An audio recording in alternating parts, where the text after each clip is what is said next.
Getty Images. Una cuesta muy empinada ha comenzado a transitar el gobierno en materia de reforma fiscal y reorganización de las finanzas del Estado. Pese a que comenzó bien, la discusión del proyecto tributario se ha venido desdibujando por la cantidad de voces que se escuchan desde diferentes entidades del Ejecutivo, consideran analistas locales. El ministro de Hacienda, Alberto Carrasquilla, sigue mostrando una fotografía sobre el estado de la economía que no es buena. Los indicadores de deuda pública son elevados, sin incluir vigencias futuras, sentencias judiciales y las obligaciones en el sector salud. Tenemos unos indicadores de deuda que, sumando todo, supera ampliamente el 55% del PIB. Eso afecta la capacidad de maniobra, advirtió, resaltando que es una foto bastante regular. El pronunciamiento del funcionario fue hecho en el Congreso Internacional de Fasecolda, el gremio de los aseguradores, con el fin de conseguir los recursos que se necesitan para balancear las finanzas públicas, que son del orden de 1,5 puntos del PIB. El gobierno ha diseñado varias alternativas. Un primer capítulo tiene que ver con la austeridad, ajuste en el gasto público, un plan de renovación del Estado y reorganización de los subsidios. Los diferentes tipos de reformas que prepara el gobierno van a llevar a recortes del gasto público bastante significativos, dijo Carrasquilla, recordando lo que en el pasado se llamó el Plan de Renovación de la Administración Pública, que terminó con la liquidación de varias empresas estatales como Telecom, y la reorganización de muchas otras. Sobre subsidios dijo que hay un exceso de gasto en los programas sociales. Recordó que a mediados de la década anterior Colombia era un país con el 50% de la población en condición de pobreza y hoy es del 26%. Pero esa dinámica no se ha visto reflejada en el régimen subsidiado de salud, afirmó. Estatuto tributario chiquito. El segundo capítulo tiene que ver con la modernización del estatuto tributario, porque el vigente, en materia de rentas personales, es para un país relativamente pobre donde hay mucha dificultad para el recaudo, donde no hay tecnología y donde hay que enfatizar otras fuentes de recursos, explicó el ministro de Hacienda. En Colombia, contrario a lo que sucede en otros países de la región y de la OCDE, las empresas tributan el 82,6% del impuesto de renta y las personas naturales, el 17,4%.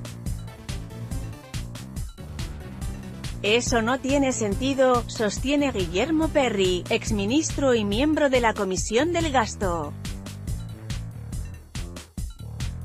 El gravamen a las personas naturales es más importante que el de las empresas, porque es el impuesto que es progresivo y es justo, señaló Perry.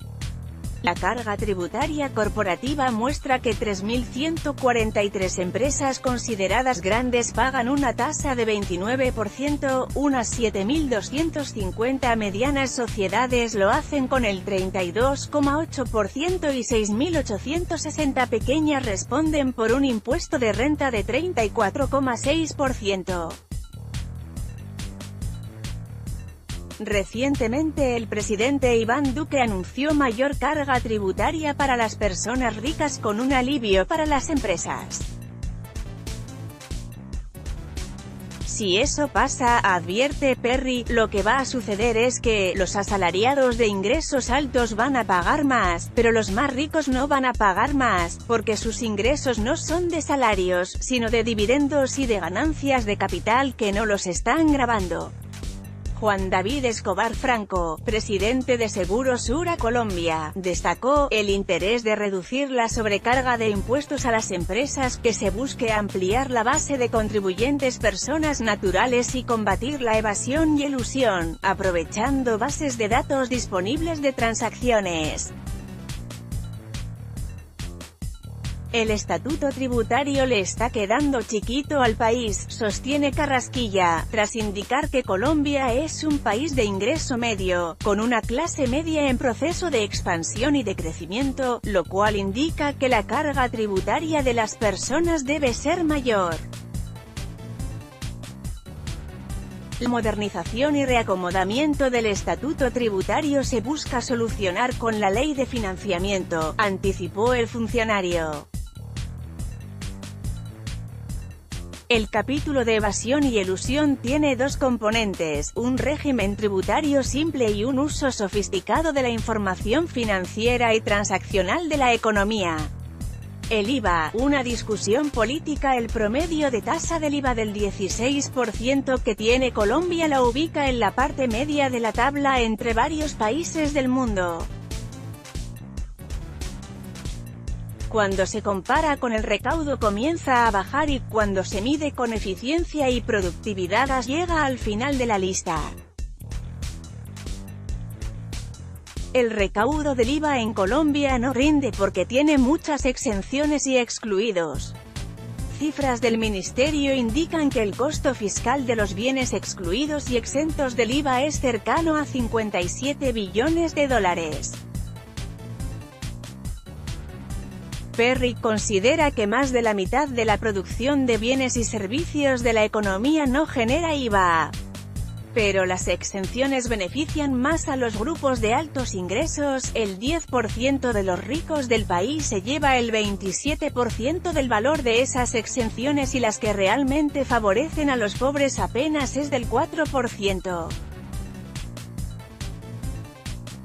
Una de las soluciones es gravar todos esos productos con una sola tasa y al ingreso más bajo, devolverles el estimativo de lo que se les está gravando a través de Familias en Acción y se consigue un aumento del recaudo, dijo el exministro de Estado.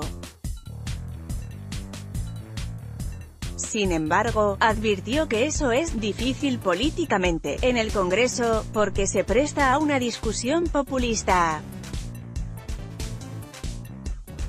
El profesor Víctor Castañeda, de la Facultad de Ciencias Económicas de la Universidad Nacional, apunta, una familia que vive con un salario mínimo, con el que presumiblemente gasta $200.000 en mercado, con un IVA del 19%, terminaría pagando $40.000 más.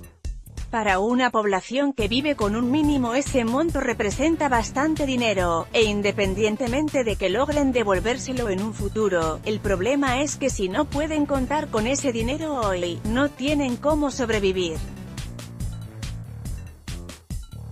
Sin conocerse una propuesta clara del gobierno en materia de iniciativa tributaria, comienzan los empresarios de diferentes sectores a advertir las consecuencias negativas que conllevaría sobre la productividad. Como industria aseguradora, no estamos pidiendo tratamientos preferenciales pero tampoco esperamos que nos pongan en desventaja internacional y que se aumenten las cargas y tarifas, pues esto afectaría nuestra competitividad. Se debe tener en cuenta que hoy la mayoría de los seguros pagan 16% de IVA, con excepción de las soluciones de vida.